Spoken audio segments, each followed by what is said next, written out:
हरिओम प्रिय दर्शकों, आज इस वीडियो में हम जानेंगे कि रामनवमी 2025 में कब मनाई जाएगी। चैत्र रामनवमी। चैत्र रामनवमी को भगवान श्री राम का प्रकट उत्सव मनाया जाता है, जन्म मनाया जाता है। भगवान राम ने चैत्र शुक्ल पक्ष नवमी को जन्म लिया था और संपूर्ण विश्व में रामनवमी बड़े ही हर्ष उल्लास के साथ मनाई जाती है। तो 2025 में ये कन्फ्यूजन है कि रामनवमी कब मनाई जाएगी, 6 तारीख को, 7 तारीख को या 5 तारीख को, क्योंकि 5 तारीख को रामनवमी प्रारंभ हो जाएगी शाम को 7:25 से और 6 तारीख को शाम को 7:22 तक रामनवमी रहेगी। तो इसलिए लोगों को कहीं न कहीं कन्फ्यूजन है कि कब मनाई जाएगी। तो रामनवमी 2025 में 6 अप्रैल रविवार को रामनवमी मनाई जाएगी और मुख्य रूप से अयोध्या में मनाया जाता है, क्योंकि यही भगवान का जन्म स्थान है। वैसे तो पूरे भारतवर्ष में मनाया जाता है, परंतु मुख्य रूप से अयोध्या में मनाया जाता है। और भगवान का जन्म जो हुआ है तो वो मध्य में हुआ है, दिन के मध्य में। तो कब मना सकते हैं, इसमें देखा जाए तो जो अभिजित मुहूर्त है वो 6 तारीख को रविवार को 12:05 से प्रारंभ हो जाएगा। तो आप यही समय भगवान का जन्म का है, मध्य दोपहर में।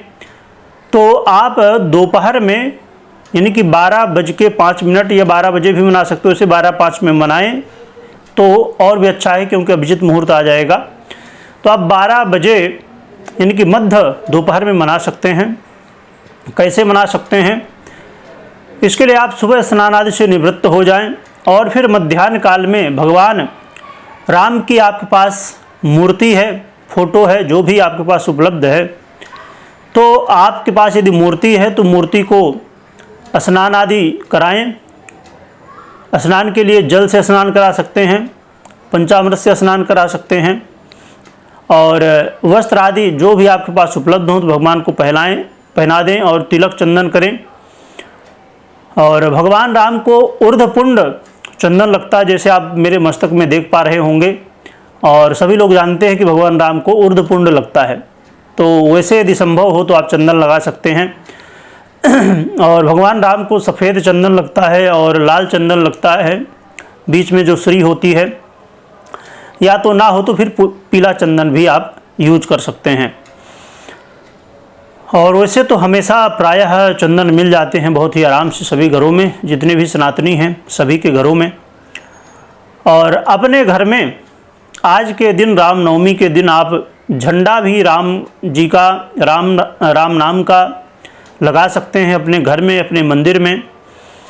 अपने सोसाइटी में आप रहते हैं तो आप सोसाइटी में लगा सकते हैं और अपने घरों में लगा सकते हैं, जिससे और भी ज़्यादा राम नाम का प्रचार हो सके।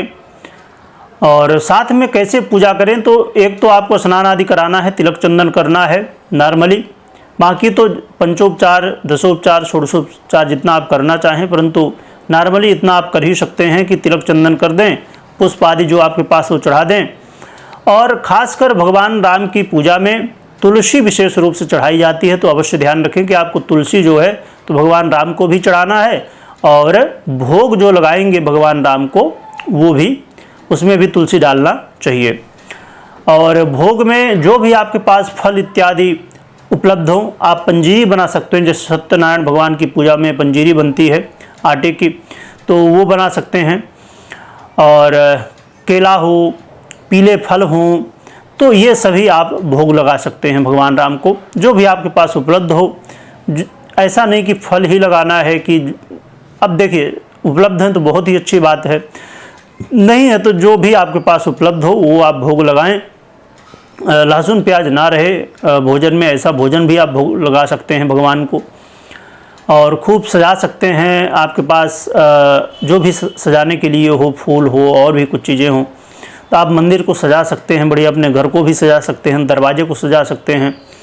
दरवाज़ों में राम नाम जो लिखा हुआ मिल जाता है, स्टिकर मिल जाता है, और भी कपड़े के भी होते हैं बहुत सारे तरह के अलग अलग, तो आप वो भी लगा सकते हैं, जिससे भगवान राम का आशीर्वाद प्राप्त हो और आपके घर में कोई निगेटिव एनर्जी ना प्रवेश करे, इसलिए भी।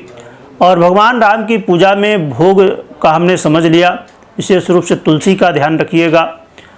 और इसके अलावा कुछ दक्षिणा भी चढ़ाइएगा, आपके पास जो भी उपलब्ध हो यथाशक्ति। और फिर पूजा करने के बाद भगवान को भोग लगाइए। भोग लगाने के बाद आप आरती करिए। और जब भगवान राम की पूजा होती है, उस समय जब प्रकट उत्सव मनाया जाता है, तो भय प्रगट कृपाला दीन दयाला कौशल्या हितकारी, ये स्तुति है भगवान की, प्रार्थना है। तो इसे भी पढ़ा जाता है, तो आप पढ़ सकते हैं यदि बनता है तो। नहीं बनता है तो आज के समय में यूट्यूब में, गूगल में इसकी फ़ोटो मिल जाती है, तो आप वहाँ से भी जो है तो ले सकते हैं और पढ़ सकते हैं। वैसे जैसे बहुत सारे लोग इसे बजाते भी हैं, तो बजाना तो ठीक है, परंतु जिस समय आप पूजन कर रहे हों, भगवान का जन्म उत्सव मना रहे हों, तो संभव हो यदि आप पढ़ सकते हैं, यदि तो आप पढ़ें तो ज़्यादा अच्छा है। फिर उसके बाद बजा भी लें तो भी वो ठीक है। पर यदि आपके लिए संभव हो, हाँ, यदि नहीं पढ़ पाते हैं तो फिर आप बाजा में या मोबाइल में जैसे संभव हो तो आप कर सकते हैं। और इसमें सबसे कहा जाए कि मंत्र कौन सा जपना चाहिए, तो राम नाम का जप करें। राम नाम ही सबसे परम पवित्र मंत्र है, तो राम नाम का जप करें। और पूजन आरती करने के बाद और फिर राम नाम का कीर्तन कर सकते हैं। यदि आपके लिए संभव है तो आप सुंदरकांड कर सकते हैं। और भी यदि आपकी व्यवस्था हो, संभव हो आपके लिए, तो रामायण का पाठ कर सकते हैं।